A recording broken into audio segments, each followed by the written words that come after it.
Monday, everybody, and welcome back to the Couchside Judges. I'm Scott Fontana. Follow me on Twitter at Scott_Fontana.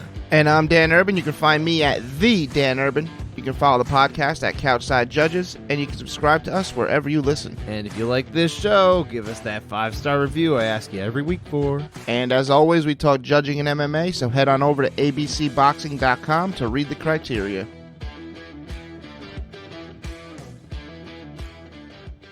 Dan, we had a very good day yesterday. It was a good day. We're recording on Sunday. This is Sunday. So when we say yesterday, we mean Saturday at the fights. Yes, we had a good time. How was the trek to and from Long Island for you? Sitting in the passenger seat of my car and doing nothing but sitting. Rather horrible. Yeah. Wasn't good. Mm-hmm. The George Washington Bridge had a random lane closed for no reason. It did. Yeah. Like, absolutely no reason. Mm-hmm. Then we got into Long Island, I don't know, 3-4 hours later, and yeah, it was probably more like 7 to 9 hours later. Yeah. We left at 8 in the morning. We stopped at a bagel place, and we got to the venue at 10. So that's like probably 14 hours. It's about that, yeah. Yeah. It was a stressful trip. I needed a nap after. I'm sorry you didn't get the nap at the fights, but yeah, nonetheless, it is what it is. It is. It was an exciting day of fights. That's why you couldn't nap. It's true. Decent fight. It was a good time. And you pointed out too that like when you're watching a fight, even if it's a decision, you're it's probably a little more exciting than watching at home. You're more into it, yeah. You're more into it. Yeah. Yeah, that was a good point. But yeah, I mean, I think I had a good experience. Obviously, my experience was different than yours. You came you bought a ticket, you got in there, and you were sitting in the crowd around a lot of the Long Island guys, a lot of the Long Island fighters. Basically, yeah, same section as Aljo, the bantamweight champ. Merab Dvalishvili jumping into every single photo that Aljamain was taking with people. I thought it was hilarious. Caitlin Chukagian was in the section. Randy Brown was there. Joe B was there. Randy Brown was blocking your view. Yeah, he's a tall man, and he's standing up from the second row. I'm like, I guess I got to stand now and cause the whole section to stand up. Yep. Or yell at people to sit down. You should have yelled at Randy Brown to sit down. I told you. Couldn't do it, no. His hands were massive. They'd go around my neck with just a single grasp. Do you think he could have palmed your head and picked you up and then thrown you? He'd be very strong if he could, but he definitely palmed my head. That's true. You're not a small man. I'm not a small man. Neither of us is small. So it was really fun. Well, Misha Tate's family was there. Yair's family was in the section. Okay. So it was a lot going on. Family affair for you. Yeah. You should have tried to join one of their families. I had one of the flags waving in my face during Yair's introduction. There you go. I may have made it on national television, getting smacked in the face with a flag. I don't know. Well, we'll have to go back and watch. That is the way to do it. Definitely how it gets done. No, I had a good time too. Probably if you were watching at home, you saw my face on there. I was seated right behind where the introductions were made for the blue corner. So anytime at the beginning of a fight, the fighter was coming out from the blue corner, you saw me. I was wearing my green, blue, teal, sea green shirt, whatever you want to call it. And so that's me. Yeah, Scott had prime viewing. I had, and I've been describing it this way, I had the best view that you could pretty much get, except for being like a part of the UFC production team, more or less, or being a fighter in the cage or an official. So I was like, I would say I was probably 12 feet from the fence. Yeah, and it was like the middle of a panel. Really, so I had a good view. Really close. Mm-hmm. And it's still there's still obstructed views from even there, and I think that's probably still like the ideal media position is where I was, because you still had the vast majority of the cage you could see. But if they were off to one of the adjoining panels to the one I had a good view from, there's like a little area where if they go there, they're invisible pretty much. Yeah. And so you don't have the screen, so well, I can look at the screens up in the but also one, you have to look away, and you can miss things in transition. And number two, there was like a crane with like a camera on it or something else. So it was still like a slightly obstructed view of a screen. Imagine if you were at like a bar watching a TV and all of a sudden they're like, yeah, let's run a cable just in front of that. Yeah. And it's going to stay there forever. That was kind of how it was like. This is not me complaining. I'm just kind of helping set the stage for you. I thought it was a fantastic view. I had a great experience covering the fights that way. I was disappointed that I had to go up to not that I had to go up to do this, but after Shane Burgos won, I was writing about him for New York Post for my outlet who I was covering for. So I wanted to go up and do the interviews with him because all the undercard fighters before the co-main event, before Waterson Gomez against Lemos, all those fighters were supposed to come up and do their post-fight stuff right after. So I went up. I'm expecting, and when I got up there, Lauren Murphy was still talking from the fight before she won. And I'm like, okay, once they're done, they'll bring back Shane very shortly. Shane never came, at least at that point, and that's not Shane's fault. That was just a miscommunication on the UFC's team and where he was supposed to be at different points and stuff like that, and to relay that information to us. So I had to miss watching live from the cage the next two fights, and that included Matt Schnell's wild win over Subadarji. So I didn't get to sit cage side for definitely the best fight of the night. That was a little disappointing. These are first world problems. They really are. So I bet it was a good experience. I had a good time. And Shane did come up for the post fight after the main event. So I still got what I needed for my work purposes. Talked to Shane along with, other media obviously talked to Shane as well. Including some that just wanted to talk about MMA judging with Shane, right? That was horrible. It didn't go very well. And the two media individuals who were doing so were from the same podcast, and one of them is former fighter Dennis Bermudez. And he was the one who was asking the questions about the judging, pretty much. At that, I don't know why no one just stepped in and be like, "Listen, we're done here. Like, move on." I think pick someone else. Just reading looks on UFC officials' faces, I got the sense like, okay, this is dragging too much. But maybe I'm just reading too much into it. I don't want to, put meaning behind what they were feeling, But yeah, I mean, it just obviously we're a judging show. I feel like we got to talk about it just a little bit. Like just the fact that Shane was asked by Dennis, "How do you win a fight?" And Shane's like, "I don't know." He goes, "I don't know."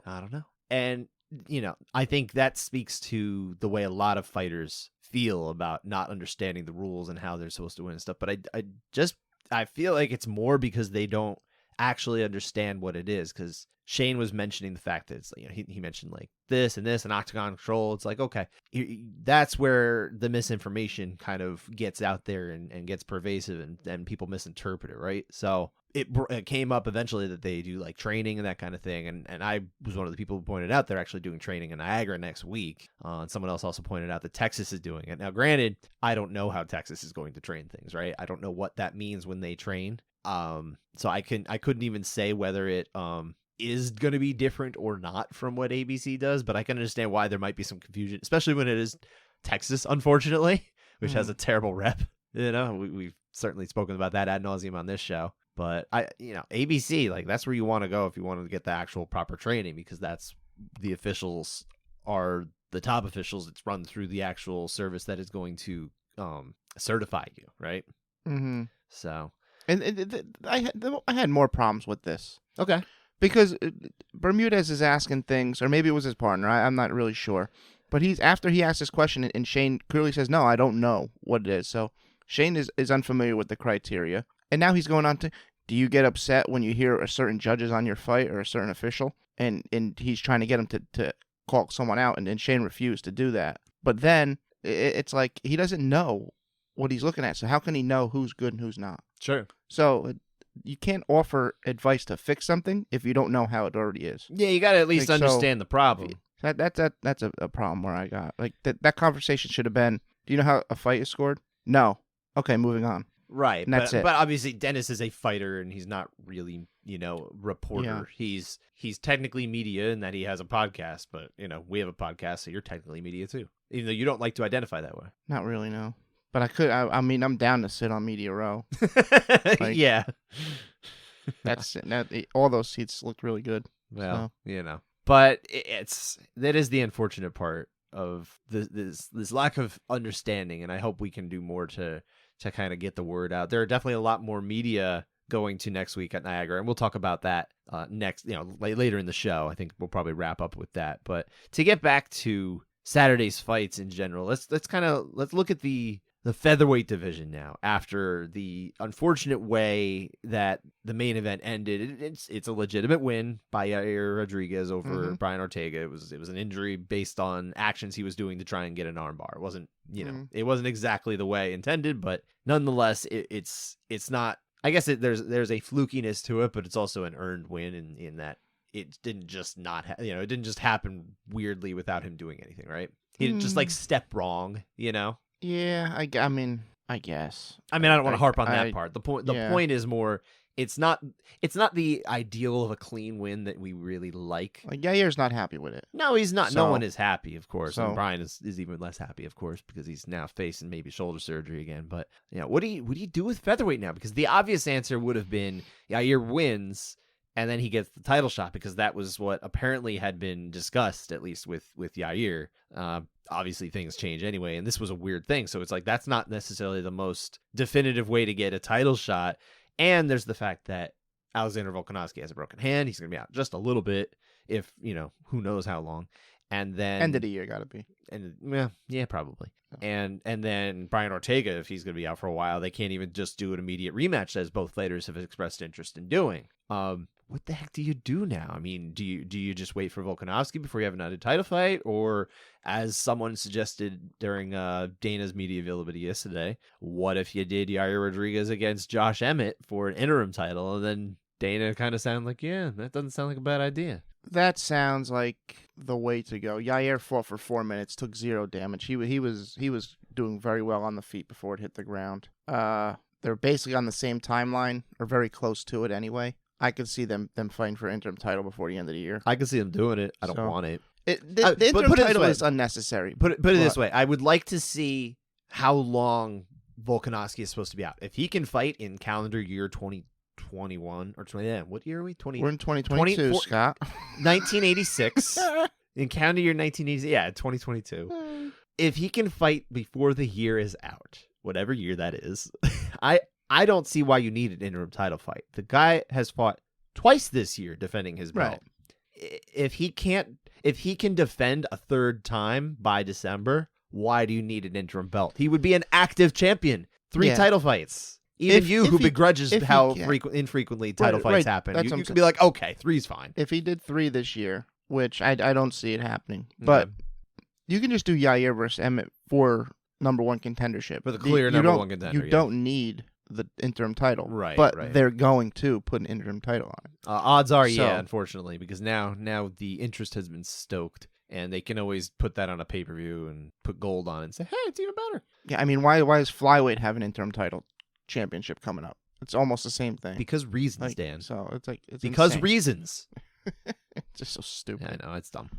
It's a good fight though, but yeah, great fight. It's just there's no reason to put a title on. And now now they've been doing these 5-round non-title fights, so you don't even actually. There's not even the excuse of like, well, at least you can do 5 rounds now. No, you can do it anyway.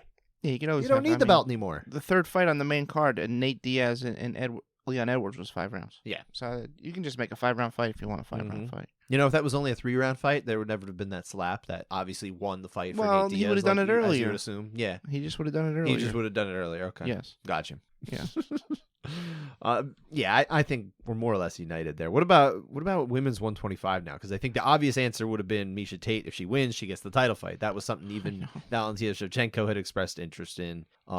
It clearly did not go Miesha Tate's way at 125. I think this is still probably a good weight for her. I don't think she moved around poorly. She just definitely didn't win that fight. And her face bore the results of that, and I think she knows it too. But yeah, Lauren Murphy looked really good in so much as I think this was probably one of the more complete performances she put out there, but she just challenged for the belt. It didn't go her way. It didn't look very good, and extenuating circumstances be they as they may with having C. diff, as she revealed this week. You're still not going to put Lauren Murphy in the next title fight against Valentina Shevchenko. So what do you do with that belt? What do you do with that belt? What you're going to do you're going to do whatever happens between Fior and Caitlin Chukagian. Yeah, I think that makes a lot of sense. Is going to get it. So. That one, at least, if Caitlin Chukagian wins, she'll have a few wins under her belt since that loss to Shevchenko, and it makes it a lot easier to say, okay, she can get that fight, right? Yeah, and if Fior wins, she beat the number 1 contender, basically. As far as the rankings. Yeah, more or less, yeah. So,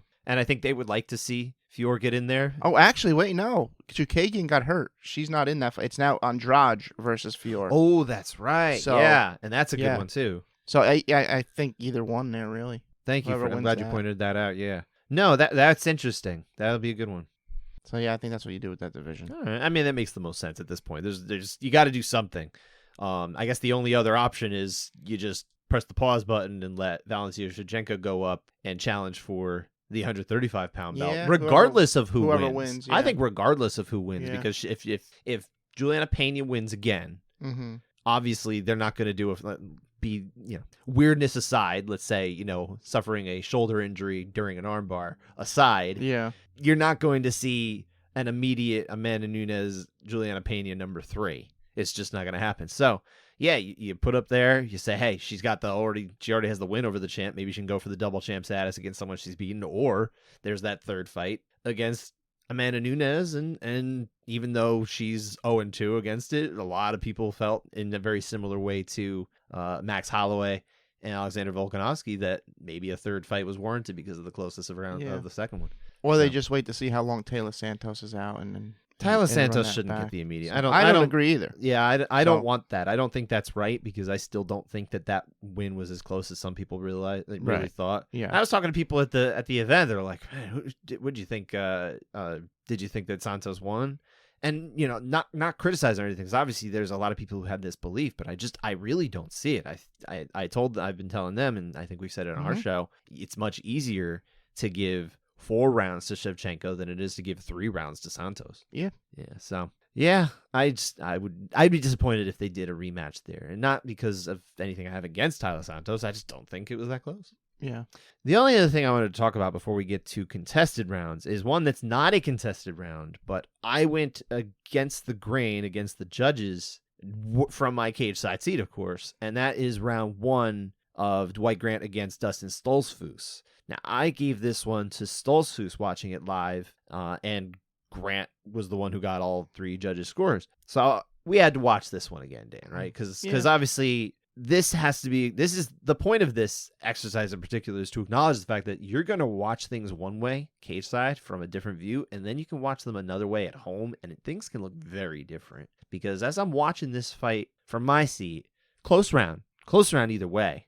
Having watched it both ways, I still think it's close. But I thought that the leg kicks were what Stoltzfus was succeeding in very hard. I thought they were thudding. I thought they landed real hard. You don't hear it, but you can tell when it's kind of getting into the meat there. And it sounded good, at least from where I was sitting. And I thought that a lot of what Grant was landing, it looked like it might have been missing. And then I watched it from home. And you said you thought it was close, too. You thought it was a close round. When I was watching live, I thought it was close. I want to point out that at the end of the round, I thought Stoltzfus landed a big head kick from my seat. Watch it on TV. I mean, he wasn't even close. Not even close to the head. Not even close to Dwight Grant. He, hit his wrist. So, things are way different when you're there. Obviously, your view was I had a much worse view. Not as close as mine, and that's not to make you feel bad about yourself. It's just the reality of it. I was much closer. But, yeah, I mean, things look different. We watched it back from home, and, I think watching from home, I think I would most definitely have gone for Grant in that round. Yeah, I still think Stoltzfus landed some solid leg kicks. Oh, it's a close one, and he checks a kick early on that I thought was a really good checked kick too, and that's damage the other way. Yeah, especially if you see how they react. Now I think he took it well, but I mean, you saw how it lands. Like, it's not going to feel good. I've yet to see a fighter throw a kick, get checked, and then yell "Ow!" Ouchie wawa. That would be interesting. That would be funny. Or if they shout "Owie," that'd be good. Mommy, kiss my boo boo. I still kiss my kids' boo boos. It makes them feel better, but I'm not mommy. But yeah, that's just that round in particular, and the way I saw it, and the way you see it from home. It totally is real that there is a different way of watching it from cage side. Not that I didn't know this before, right? When we were when it was in New York in November, I didn't even want to score from my position because I didn't think I had the greatest. So I was a little farther away. I thought, there were enough obstructions in my way that I thought it was tougher. My seat this time was such that I was like, you know what? I should try to score it. I really should, just to kind of experience it a little better. And yeah, I mean, it totally highlights the difference. Now, if I was a judge, I'm sitting, let's say 8 feet closer than I was sitting right now. and just, I would say, slightly fewer obstructions. But, I mean, you're watching these fights all night, and different positions have different views than what you saw on TV. Sometimes it's better. Sometimes it's legitimately better than what you got on TV, and sometimes it's not as good. It's just the way it is. Yeah, I think that's about it. Yeah, let's go to contested rounds then. Why don't we move on with that? Right? We don't have too many. We've got 5. No winners really are. Well, technically, I guess the scoring of this first fight makes it such that you could question how the winner got there, right? Or the way things happen. Right? Well, this is interesting scoring, just all the way around. So. It is, and I think it's just an interesting fight to score. It's like I feel like it would be a good test case of like a full fight for prospective judges to watch or something, right? So let's go to round 1 first, Dan. What's happening in Shane Burgos against Charles Jourdain? Yeah, round 1, Burgos comes out. He's walking Jourdain down. He's throwing some leg kicks, some decent ones. Jourdain's fighting off his back, going backwards. He throws a head kick. It's blocked. He throws, a front kick. Doesn't come close. He does land a nice right, though, or a jab. And Burgos is the one that's landing, the better strikes in this, although not that much better. Once they clinch and it hits the ground, Burgos has the full body lock. He's cranking the neck really hard. I think it's a pretty solid neck crank. About a minute of that or so before Jourdain is able to scramble and get it back to the feet. This first minute back on the feet is where Jourdain's offense is really good. He hits a nice foot sweep, gets his own clinch, and lands some solid knees to the body here. I think these were definitely not Storley knees. These were really good knees. But once they break the clinch, Burgos keeps pressing forward as they exchange strikes. The thing is, Jourdain wins the striking exchanges overall, but not by a big enough margin to pass what Burgos did in the first half of the round, along with his grappling and striking. So I'm on 10-9 Burgos. Yeah, in a very close round. I was too. I thought that, especially the grappling element was a highlight of that. I mean, he's going for the choke over the chin, but that doesn't mean he's not, doing damage or potentially getting toward a finish. That is the most immediately impactful moment of the round. I would say the highest damage, so to speak, closest to the finish, and the fact that I think the rest of the round really just isn't all that much of a blowout or anything like that in Jourdain's way. I think you highlighted it well. Burgos does well in the early part of the round. Jourdain goes well in the later part of the round. But I think by then he just hadn't overcome everything that Burgos had done. So yeah, I feel good about this one being a Burgos round. But I do see the argument. I really do. Yeah, you can make the argument that it's a close round. Yeah. So you and I were united. It's Burgos. Eric Colon and Chris Lee had it that way too. Mike Bell was the out judge on this one. And yeah, I could see it. Sure. What about round 2? Round 2, first minute they start with, Burgos walking him down again. Jourdain walking down Jourdain, and they both land a couple strikes. But Burgos almost immediately gets back clinch and takes him down and locks in the body triangle. He lands some strikes here and there, and he has a really strong squeeze around the jaw. This is a really strong sub attempt, but for the most part of this round was him just trying to keep the position. He ends the round like boxing the ears a bit, and that was just like that was for show, not so much as for damage. I can see a 10-8 based on, I guess you would give dominance and duration, maybe a little bit of damage for that sub attempt, but I think it's more of a 9. So I went 10-9. Yeah, I think well said, sir. I also had it as a 9 because it's just it didn't reach that. It's like an 8.5. The half point idea there, and a 10-8 in the CSJ system, so to speak. Yeah. So no, I don't think it quite got there. I can get why, because when you are in that kind of that waffle mode, there's enough there. I mean, there's dominance and duration. He's got 2 Ds, and you can give that. You should consider the 10-8 in that scenario, and Mike Bell obviously considered it, and he went that way. And I like the idea of it. I feel like I'm so poisoned by the backlash to the 10-8s that happened last year at this point that I'm like, well, it should be a 10-9 now. But it's like, you asked me this last year, I'd have been like, this should be a 10-8. I would have been passionate about this. I still would like to see this as a 10-8. I would too, but unfortunately, we just don't have that right now. Yeah. I wish they were. I don't want them handed out like candy. I just want them handed out for rounds that are different. This was a different round. It was much different than the first round. And you can say the same about round 3. Yeah. I should also say that the same judges had the splits here. So Mike Bell was the out judge, and Colon and Lee, they had it for Burgos just like we did. But yeah, round 3 is an interesting case because all 3 judges had this as a 10-9 for Jourdain. But when the scores were being read, and even when I was sitting cage side next to Mark LaMonica of Newsday, he was saying, I wonder if this will be a majority decision, thinking that round 3 would be a 10-8 for Jourdain. So yeah, before the scores were announced, I texted Scott, but he was busy, so he never got to it in time. Oh, I saw it. I just didn't like you. Oh, okay. Thanks.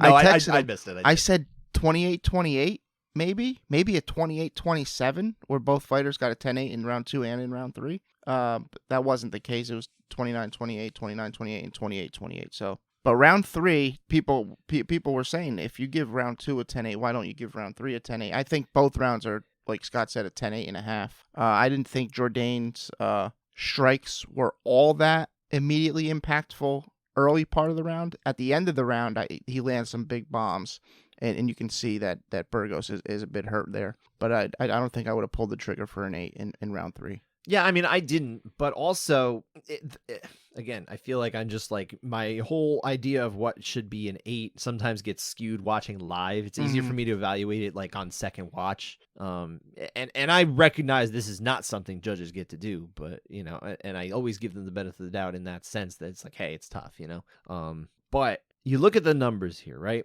And the numbers don't tell you everything, but significant strikes, which again are, you know, pass fail, whether it's a significant strike or not, 84-26 in Jourdain's favor. When you see those margins for striking totals, typically speaking, judges are giving 10-8s. That's just how it goes out. Judges don't have those numbers. Doesn't matter. That's not something you hold against a judge, you know?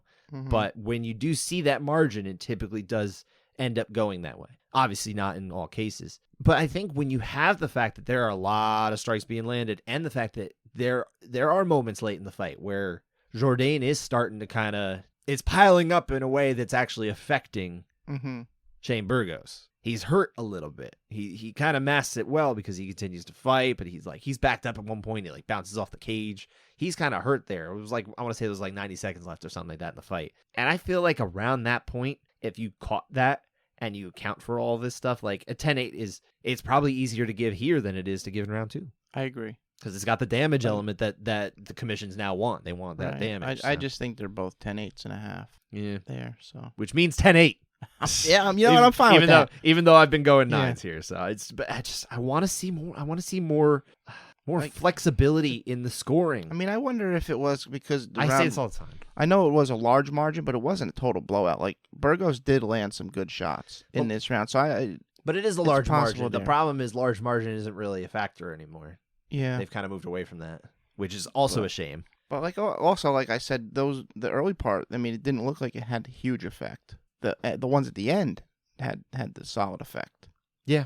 So, yeah, I think that's where you'd start to say, okay, maybe we can really go to the 8 here. He doesn't wear any visible damage though. Like it's not like he's busted up on the face too, so I feel like that helps a lot. Like probably if he was eating that much damage and he had, say, Miesha Tate's broken cheekbone, which I assume was broken. Yeah. I mean, just I've looked at it before and I've broken cheekbone before, so I've broken both cheekbones before. So yeah, that looked fractured orbital. And if he had that plus everything else, I feel like that's an 8. I feel like that they would just go the other way. Yeah, and I'm not saying that should be what it is, but I feel like that type of thing is the thing that makes it a lot easier to go to the 8. Oh, it helps for sure. Yeah. But yeah, a very interesting fight. I would love to discuss this fight in particular with the training officials maybe next week at Niagara, which again we'll talk about more later. But on to more consistent rounds. We do not too many more. We only got 3 more. All in different women's fights. All 3 women's fights of the afternoon, and morning, because one of these was in the morning. This one, yes, Emily Ducati against Jessica Penne. She got the win 29-28 and 30-27. 2 of them were 29-28s, I should say. So round 2 is the round in question, which started at 11 a.m. Yeah, in Eastern time, local time for the fighters. And someone else pointed out, by the way, before we get into it, someone else pointed out that this being the morning, this being like midday and everything, around the time that these fighters are actually training, I wonder if it like made it easier for them to kind of get after it. And I don't think Shane Burgos was asked directly about this, but he did kind of, he made a reference to the fact that like, hey, maybe that helped, you know? So maybe there's something to it. He said something like he likes fighting around 2 p.m. And when That's they're right, on 'cause when they're on pay-per-views, He had to it's fight at like much, 10:45. yeah. His last fight in Vegas, right? He said that's too late. And then I think it was still Bermudez who was talking to him, and he was like, "Well, that's the breaks when you move up the rankings. You're going to be later in the card." Yeah, Which I guess he has a point. he does, but also, he's later in the card and he got to compete in the afternoon this time. So maybe there's a way this doesn't have to be the norm. Oh yeah, afternoon fights would be awesome. You know what? Imagine if fight nights were Saturday afternoons, and then the pay-per-views were the ones at night. Yeah, only Saturday afternoons, not during college football season. No, I get crushed. I understand. It's not a good idea, and you can't do it during any football season, really. Yeah, because you can't put it on Sunday. Yeah, that would be possibly worse. Just Probably worse. Wednesday night fight night. Yeah, let's just do that. Anyway, on to Emily Ducati and Jessica Penne, round 2. Dan, what's happening? Yeah, this was a good back and forth round. I thought both were landing some good shots to the face. I think Ducati's landing with a bit more pop. Towards the end of the round, Ducati lands a calf kick, and it gets a pretty good reaction. A slight limp on Penne. She's trying to hide it, but you can tell there's some good immediate effect there. Then she lands this really hard 3-punch combo, and that's what put it over for me for Ducati. So 10-9 Ducati. Yeah, in a close competitive round. It is a close round. So when I had scored this one for Ducati, I thought it was a close round. I even pointed out that Penne had landed some really nice knees, and I thought that this was a very close round, but I just went Ducati's way. And I was surprised to find, I guess I shouldn't be surprised anymore, but I was surprised to find the social media backlash of people going, where did Jessica Penne win a round? When did she win a round? As that's my collective MMA Twitter voice. They talk like that. When they all band together, they form some sort of weird marble mouth person. And it's close. It really is a close round, because this is the round where I don't think Ducati did as much like immediately impactful damage as she had in round 1 or would in round 3. Mm-hmm. This was the round that was more back and forth, a little less, high peaking, right? And Jessica Penne lands near the end of this round. She lands some really good knees right in the middle of the cage. And when I'm sitting cage side and I watch this happen, I have a perfect view from the side to see how they're landing from Jessica Penne in the clinch, like in the middle of the cage in the clinch on Emily Ducati. But when I watched it back with you to score it this time, all you see is Ducati's back, and you can barely see how they land. So from your view, they weren't Storley knees. No, they were not. Knees. They were pretty good knees. All right. And I don't think that they were blocked very well. I think they landed. All right. I think they got up there. That's what it looked like from my view. And that even that view is flawed to a degree, but so is TV. I just felt that if you could sit there, it really highlighted again, like the different view that you get, especially when there are people that are one in front of the other. No one understands the difference of that when you're sitting cage side. And then sometimes you get it cage side too. You get a referee walks in front of you too. That makes it even harder. So I forget what fight it was, but Big Dan was in my view almost the whole way. Like, come on, Dan, get out of my way. And like you said, he's kind of big. He's a big guy. And Tan Dan. Oh, Tan Dan, that's right. Yeah. I mean, people call him Big Dan. Well, he is big. But it's not fair to have 2 referees named Big. Big John McCarthy got it first. He's got that locked down. I think he needs to be Tan Dan. They can't all just be big because they're big. They need different nicknames. I guess. Tan Dan. Tan Dan. Tan Dan works. And it rhymes. And you're not Tan Dan. You're just, I'm very not Tan Dan. You're kind of pale Dan. I'm opposite of Tan Dan. Freckled Dan? Yeah, we can do that. You're freckled Dan. It doesn't flow though. It's not a good one. The beard's nice though. It's a good touch, yeah. Oh, thank you. Kind of hides the freckles. All right. Yeah. So shave it off. Go freckles. Anyway, no one cares about it. But this really highlights the fact that things look different when you're there.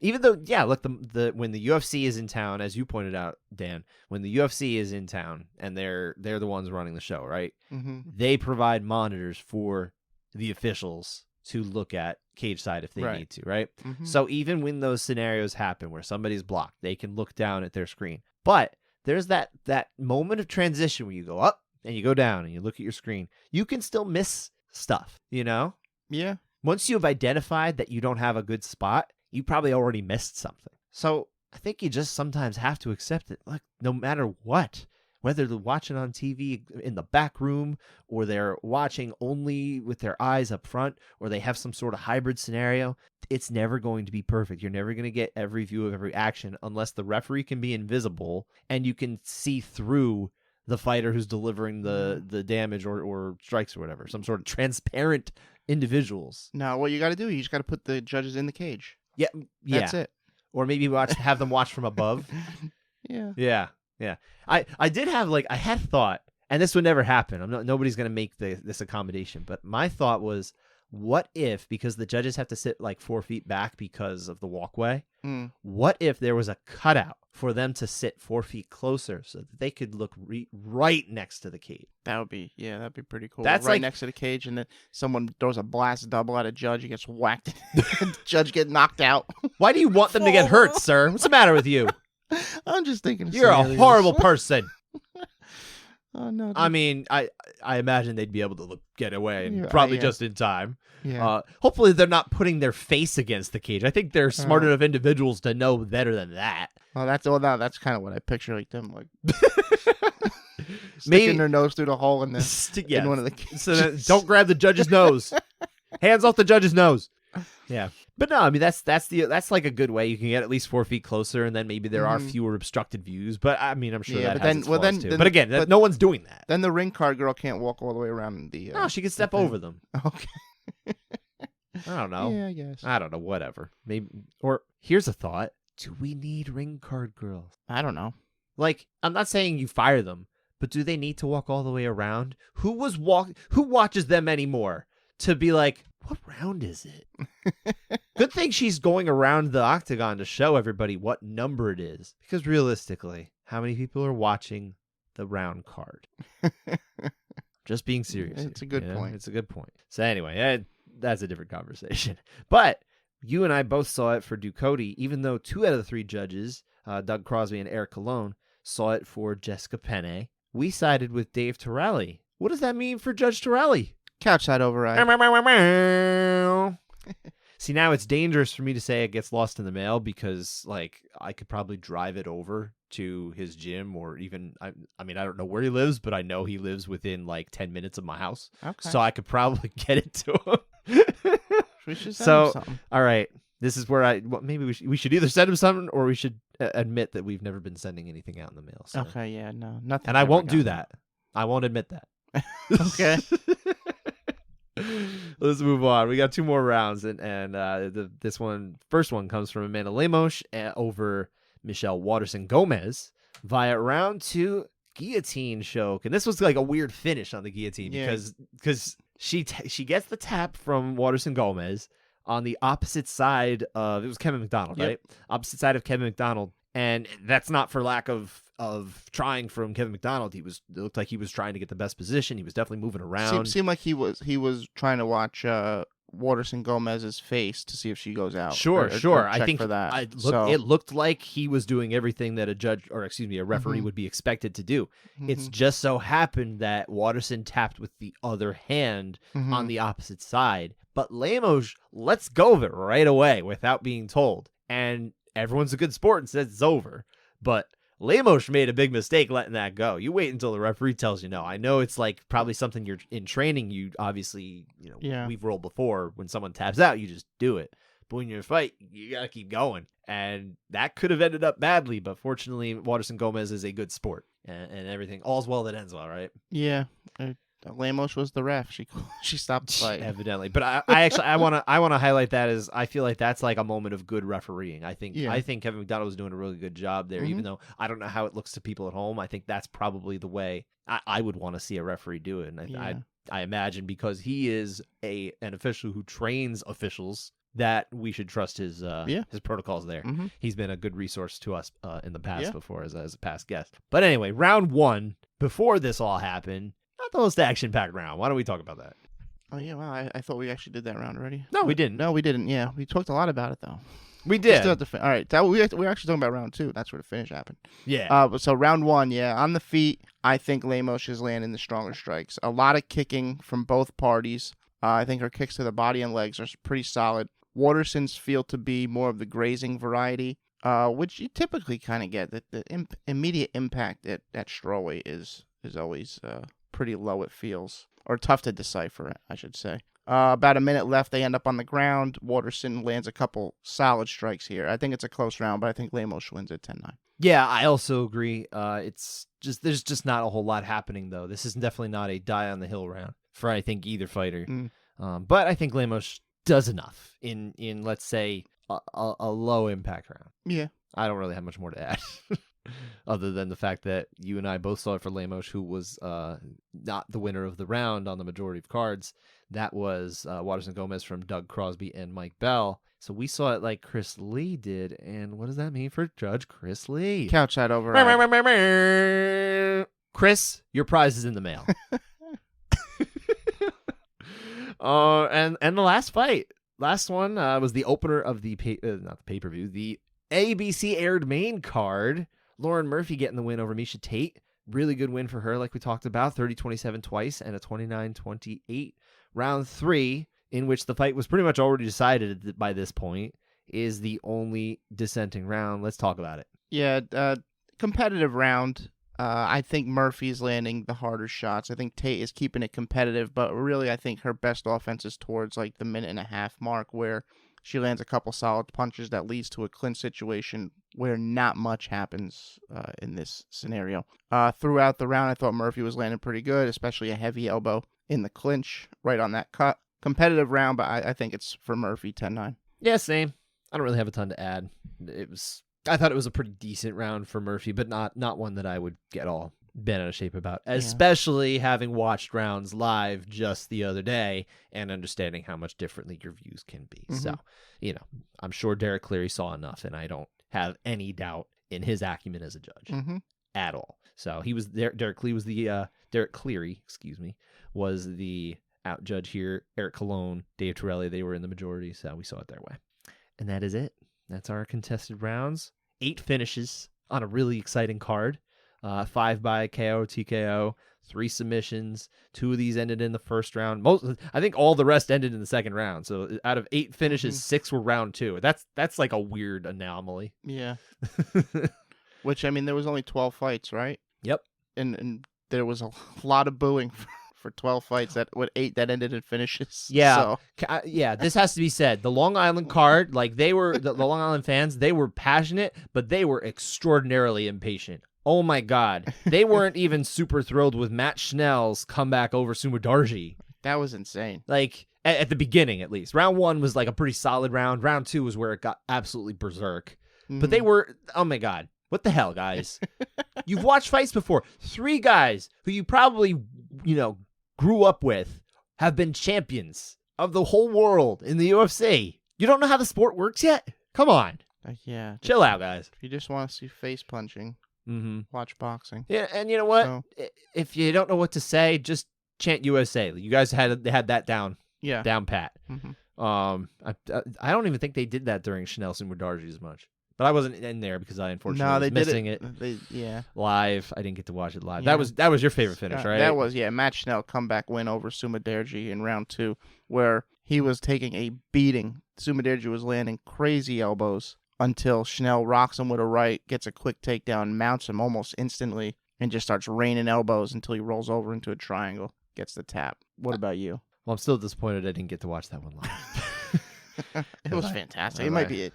Like you said, a round of the year contender right there. So. I think it probably is I can't think of one off the top of my head just because I haven't thought deep into it, but this feels like the round of the year so far because it was just so phenomenal. And it ended in a finish, too. Yeah. You don't always get that from a round of the year contender. The other one that comes to mind is McKinney and Dober. Yeah, that was wild, too. That was wild, too. I feel like, why don't we just watch those back to back, just over and over again until we get tired of it, which we won't because they're great. No, my favorite finish was Dustin Jacoby just blasting Dong Jung in the first round. I think it was like 3-13 of round 1. Knocked him down. He was definitely out. Like, it was over. Yeah, quick. Walk-off knockout. He knew it was over. Good stoppage, good finish, good way to energize a crowd, which possibly could have gotten a little impatient after 2 fights that went to a decision, even though they weren't boring decisions, I didn't think. They were engaging fights, but they didn't have many high spots so far. But that was it for Long Island. Glad I went. Glad we hung out after. We went to Applebee's. We hung out with Nolan King of MMA Junkie. Yeah, it was cool. Had a good time hanging out with him. Yeah. Good dude. Hey, Nolan, if you're listening. You better be listening. It was fun watching the Yankees beat the Red Sox. Yeah, you enjoyed that, didn't you? especially because he's a Boston guy, and he didn't care that much though. He's not a baseball fan as much as he used to be. I think he said. But let's look ahead first to Friday because there is Bellator 283. Now you don't love Bellator, but we're going to talk about it, sir. We're going to talk about Bellator. There you are. Not much. We don't have to. Douglas Lima is the new main event. It was supposed to be Patricky Pitbull defending his 55-pound belt against Sydney Outlaw. Patricky had to bow out, so now Outlaw stayed on the card against another opponent in the co-main. But the main event now is Douglas Lima against Jason Jackson at 170. It's a fine fight. It's not the one I'm most interested in, though. I'm actually more interested in Usman Nurmagomedov against Chris Gonzalez, also at 55. I just want to see what Usman Nurmagomedov can become because you've already combined the names of two GOAT level fighters. Yeah. But he looks like a fantastic prospect in his own right, even if his name was Joe Smith. He is fascinating. I want to see where his progression goes. All right. And then also Lorenz Larkin. He's always fun. You gotta like Lorenz Larkin. I like Lorenz Larkin. He's a good, fun fighter to watch. He's going against Muhammad Burkhamov, 170 pounds. Larkin's bounced around. He's been as high as 205 back in Strikeforce days. He went down to middleweight, and then he found his comfort zone at 170. But I think he fought recently at 185 as well. I think he's better at 170. This should be his spot. He's not the biggest man. I don't think this is. You'd have to ask him, but I feel like he's not sucking his body out to get to 170. Okay. So, but yeah, that's kind of where I sit. I feel like, Dan, if you're going to watch any fight on this one, and this is actually when we're going to be driving, or we'll probably be back up by then, maybe we'll get to watch a little bit of it. We should watch this fight. If you're going to watch this one with me, watch Usman Nurmagomedov. All right. Works for me. All right. And then the next day, this will happen simultaneously with our ABC training, which we'll talk about in just a moment. UFC London. It's an afternoon card because they're 5 hours ahead. Mm-hmm. Curtis Blades against Tom Aspinall. This is a really interesting heavyweight main event. I like this one. Yeah, I like that Aspinall's back on this one. I wish Arnold Allen was also on the card, but he isn't. So. Well, I think it's actually a really good card, to be honest, dude. I like this card. There's a lot of fights I like. But before we go to those, I still want to talk a little bit about Blades and Aspinall. I think there's some real. Tom Aspinall is getting really close to that title picture. I mean, the fact that he's from England definitely is going to help a lot. It's making him a star because he's going to be, in now 2 consecutive main events in his home country, in London. Now, he's not from London, but it's England, his home country. And I think if he gets another good performance here against Curtis Blades, everything at heavyweight is so in flux. I feel like there's always an opening for someone to step in whenever they feel like they're doing some form of a heavyweight title fight again. Yeah. Whether it's an interim or not. So he might be a lot closer to that title than he probably thought he'd be this year. Yeah, this is an interesting match. Who knows? Is Curtis Blades going to try to wrestle him? I don't know. He didn't try to wrestle Derek Lewis. He seems pretty confident in his striking these days. So yeah. And it's working. I mean, he knocked out Chris Dawkins. Yep. Mm-hmm. He is definitely a more capable striker than he was now. I think he's much more well-rounded. Does that make him a good striker? That's for, maybe purists to decide, but is it effective enough? Yeah, it might be against Tom Aspinall. But Tom Aspinall he can finish you kind of anywhere. He's really just like a finisher. He's not like a knockout artist. He's not a submission artist. He's just a finisher. And I think that's even better. I would think this one does not end in submission though. I think if there's going to be a finish, it's going to be a TKO coming from either way. I don't know. I could even see someone getting stung and Aspinall just locking on a. That's the only way. I just don't see that. But that counts. What did you call that? It's a club and sub. Club and sub. Thank you. I'm not taking credit for it. I mean, that's a typical term thrown around. No, I've never heard it, to be honest. Really? It never come across me. Yeah. Really? No one ever said club and sub around me. Wow. Everyone, when I would walk in the room, they were saying club and sub, club and sub, club and sub, and then I'd walk in and they just stopped saying it. I got that sense. I got you. What are you guys talking about? Nothing. Nothing for you. Nothing for you. You can't know. This being in England, of course, I expect that we're going to see some of the finest English judges and maybe other international judges, not sure. So guys like, Ben Cartledge, David Leatherby, Paul Sutherland, all the blokes out there. And that's a terrible accent, so I apologize. It was awful. It was so bad. It was so bad. You should probably stop listening to me if you're from England. Just shame me. But it's always nice to see those officials get more UFC time because they are solid officials, and it's unfortunate that there's an ocean between us that they can't work more UFC events. Mm-hmm. But there's some other fights here that are really good. And a lot of them are heavier weights. Like all the ones that I wanted to see last week were at lighter weights. All the ones I want, and the cards were structured this way, but all the ones I want to see this week are at the bigger weights, like 85. Obviously, the headliner at 265 heavyweight is a good one too. But at 185, Jack Hermanson against Chris Curtis. I like both these fighters. I think it's going to be a fun one. The Action Man against the Joker. This seems like a comic book battle. Yeah, it could be. Mm-hmm. Yeah. Well, because of the nicknames. Good for Chris Curtis stepping in, though. Absolutely. Because Darren Till was hurt, right? Darren Till did get hurt, yeah. Another setback for him health-wise. Chris Curtis, though, actually, when we were watching some of these fights earlier, I peeked in between, and he had posted on social media a picture of Aljamain Sterling, Chris Curtis himself, and Curtis Blades. And then he posted a picture of Machop, Machoke, and Machamp. And he implied that there was the evolution from in size. And I thought that was great. So I guess that means if you're going to get to Curtis Blades, you have to evolve Chris Curtis by trading him. Yes. That's a very in joke for Pokemon fans. And then at 205, there's two fights that I like. Nikita Krylov against Alexander Gustafsson. I don't know what Gustafsson's kind of deal is now. I think he was one of those missed the opportunity because he just happened to be fighting at the same time as some really great fighters. Possibly, yeah. But I don't know what he can still do. Is he going to make a run at anything? I don't know. Krylov is an interesting matchup for him, so I like that. And then there's also Paul Craig against Volkan Ozdemir. And look, I don't root for any fighters if I can help it, but my grandmother's from Scotland and I feel a connection to the country, so I wouldn't be mad if Paul Craig got a win. I'm just saying. Yeah, I like Paul Craig. Little triangle action here. You think so? That's what I'm liking. Gogo Plata. All right, I'm down for that. It's Gogo Plata. All right. Either of them's going to win by Gogo Plata. Oh, yeah. Matt Schnell almost won by omoplata. You were so I got a little crazy there. You did. You said that, yeah. And then it was the sidewalk slam to get out of it. And then it was like, Sumadarji is freaking big boss man just hitting him with the boss man slam. Mm-hmm. And then he whipped out the nightstick, and I thought that was inappropriate. That should have been a foul, but it was just a warning. Just a warning. But also, and I think more important for our show, and this is a big moment for us, we're finally going, Dan, to officials training. Well, also, wait, before we get there. What? Patty the Baddie's fighting, too. Oh, that's right. I forgot about him. He's fighting Jordan Levitt, which is... I actually do... No, I like the opponent there. I think this is actually like a serious matchup for him, as opposed to the ones that felt like they were just feeding him a couple wins. Right. So no offense to the fighters that were his opponents, but they kind of... I mean, there were reasons that these men were selected to face Patty Bimlett. And it's really such an impressive how fat he got and now how in shape he is. So yeah. Maybe it was always him like playing tricks with the camera. Imagine if every photo he took, he just applied like the fat person filter or something. Probably, yeah, maybe. Like when that'd be cool. Who was it that I forget who did it. Someone shared a picture this week of Nate Diaz, the idea of him fighting at heavyweight, and they did the filter where he looks like a fat guy. Well, that's kind of funny. Yeah, that's pretty good. All right, now go. But yeah, now we got to look to ABC training, and I'm really excited for this. I'm really excited to learn and see what it is they can show us in person, because for 2 years we've been doing this show and we've had no opportunities to go anywhere to learn these type of things. And now we finally get to have some, it may not necessarily be hands-on, but it's in-person instruction. It's right there.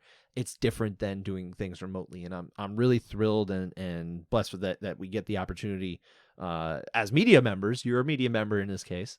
Yes. But I'm still taking the test in the class as a student. Yes, of course. Yes. No, I mean we all are. I mean, I'm taking it as a student too. I want to do well.